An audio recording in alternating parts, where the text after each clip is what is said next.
It's 6:21 post-meridium in Beirut. The sun still lights up the streets of the Daye neighborhood. Meanwhile, 18 meters underground in a bunker reinforced with Iranian technology, Hassan Nasrallah reviews plans to counterattack Israel with his trusted men. He doesn't know, but at that very moment, 10 Israeli aircraft have already dropped their valuable payload, 83 bombs designed to penetrate concrete and steel. Within seconds, the ground shakes like an earthquake and an entire block in southern Beirut collapses under tons of fire.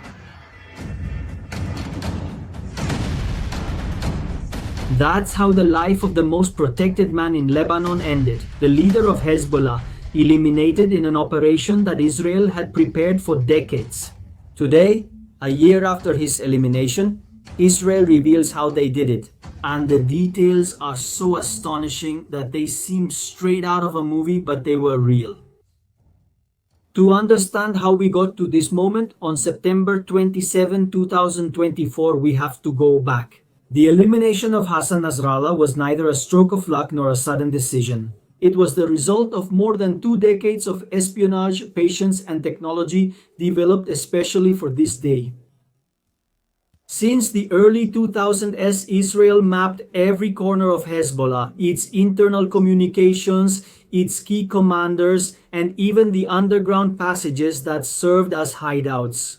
Military intelligence, Unit 8200, and the Mossad worked together, tapping cables, intercepting calls, and even placing agents in the most dangerous neighborhoods of Beirut.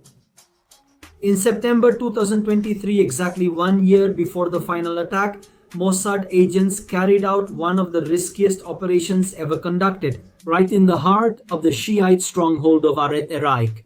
Under the roar of Israeli bombings, which were not only military punishment but also a distraction, Mossad agents moved through narrow alleys carrying camouflage packages. Each package carried secret guidance devices designed to mark with millimeter precision the spot where 12 months later the bombs would fall. The same agents knew they had at best a 50% chance of coming out of this mission alive. Not only because they might be discovered, but they could even be wounded or killed by Israeli fire itself. That marked the end for Nasrallah.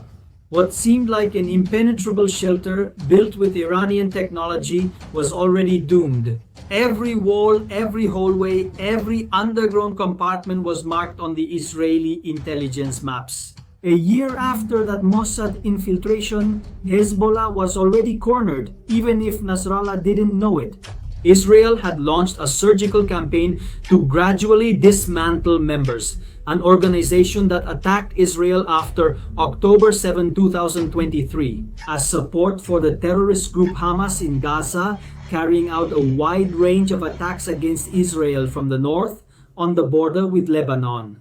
In July 2024, Fuad Shuk, a top military advisor to Nasrallah, was killed, followed soon after by other commanders in targeted attacks. The breaking point came in September 2014. He launched the so-called Operation of the Manhunters, the Vipers. Thousands of pager communication devices or Vipers and walkie-talkies used by Hezbollah members exploded simultaneously. The scene was chaotic. Wounded fighters, collapsed communications, and widespread panic that exposed the cracks within the organization's security. Even a miner was injured in the operation. A reminder that in the midst of this war, the civilian population always pays a price. A few days later, another blow shook Hezbollah's structure, the elimination of Ibrahim Akil, the head of the organization's elite unit. With each commander eliminated and with their communication destroyed, Nasrallah took refuge in his underground bunker, convinced that from there he could reorganize his men and plan the counteroffensive against Israel.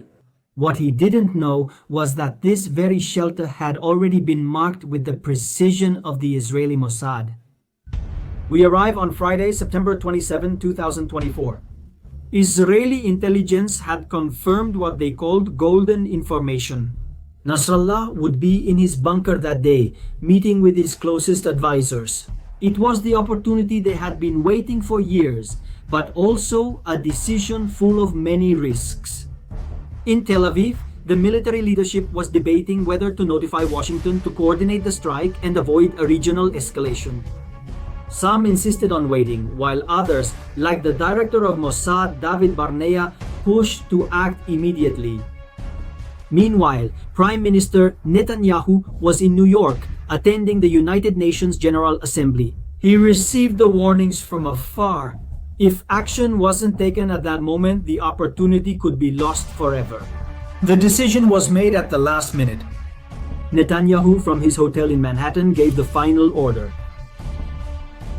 All was already prepared in Israel. 10 F-15 IRAAM and F-16 Isufa Air Force jets were flying toward their target at 6:21 in the evening. In a matter of seconds, they dropped their payload, 83 bombs each weighing 1 ton, bunker buster type, designed to penetrate layers of concrete and steel. The then Minister of Defense, Yoav Gallant, had insisted on doubling the number of bombs initially planned to leave no room for error. The scene in Beirut was devastating. The ground shook like an earthquake, the imposing buildings trembled, and an entire block of the Daye neighborhood disappeared under tons of rubble. At that moment, Hassan Nasrallah, together with Ali Karaki, commander of Hezbollah's southern front, Abbas Nifrusan from the Iranian Revolutionary Guard, and about 300 fighters and officers were buried underneath it, which had been designed to protect us. The blow was devastating. In a matter of seconds, Hezbollah's leadership literally collapsed. The official announcement from the Israel Defense Forces came a day later, confirming the death of Nasrallah and the recovery of his body from the rubble. Once the smoke cleared and the dust settled, the images revealed the reality of what had happened. It took days to recover Nasrallah's body, buried under meters of rubble and earth. It was the end of the man who, for more than 3 decades, had led Lebanon's most powerful Shiite organization, and until then, the most organized and largest terrorist group in the world. The reaction was immediate. Rockets, drones, and anti-tank missiles were launched toward northern Israel as a desperate response. But the truth is that Hezbollah had been left leaderless. 8 of its 9 most important military commanders had already been eliminated in previous months. And now also its absolute and supreme leader. In Beirut, the population was left in shock. The images of the collapsed buildings in the Dahieh suburb were circulating on social media, while thousands later attended Nasrallah's improvised funeral on the outskirts of the city. In the midst of chaos, in the midst of uncertainty, and in the midst of fear. Because the Israeli fighter jets flew over during the burial? For his followers, it was the greatest loss since the founding of Hezbollah. For Israel, it was proof that no figure, no matter how protected, was defenseless or untouchable. And here I pause to remind you of something. Many people who watch my videos write to me in the comments saying that sometimes YouTube gives them trouble. To subscribe, I invite you to check if the same thing is happening to you. And that way, you can subscribe right now. It's free. And it really helps this channel keep growing and bringing these stories from Israel to everyone who's interested. Well, it's been a year since that September 27, 2024, and you can still feel the ripple effects. Hezbollah tried to recover, but the wound was deep. The organization had to operate in secret, close intelligence gaps, reduce reliance on technology, and focus more on communication, face-to-face. Even so, his followers continue to uphold the image of Nasrallah as a martyr, projecting his face on iconic landmarks in Beirut, even on the famous Rausch Rock as a symbol of resistance. And one of the interesting things about this whole episode is what Israel chose to reveal on this first anniversary. The army declassified documents and images that confirm several key points. For example, that Nasrallah stayed in his underground bunker until the very last day, convinced that he could lead the war from there. That the Mossad's infiltration into the Dahieh suburbs was decisive for placing the guidance devices that allowed for the pinpoint accuracy of the attack. and that Nasrallah's biggest mistake was not moving, staying in a place he considered impregnable. Even reports also show that weeks before the operation, Hezbollah detained a man suspected of collaborating with Israel in the same area. An indication that information leaks existed, but they never imagined how much, and they would never be able to grasp the extent of them. Today, with the perspective of time, the elimination of Hassan Nasrallah is not seen as the death of a leader, but as a strategic message. Israel demonstrated that it could penetrate to the very heart of the Shiite stronghold, that it could expose Hezbollah's most intimate security flaws, and that even its most protected figure could be reached. The elimination of Hassan Nasrallah was one of the most precise and complex blows in the history of Israeli intelligence. It wasn't just about killing a man, but about bringing down a symbol.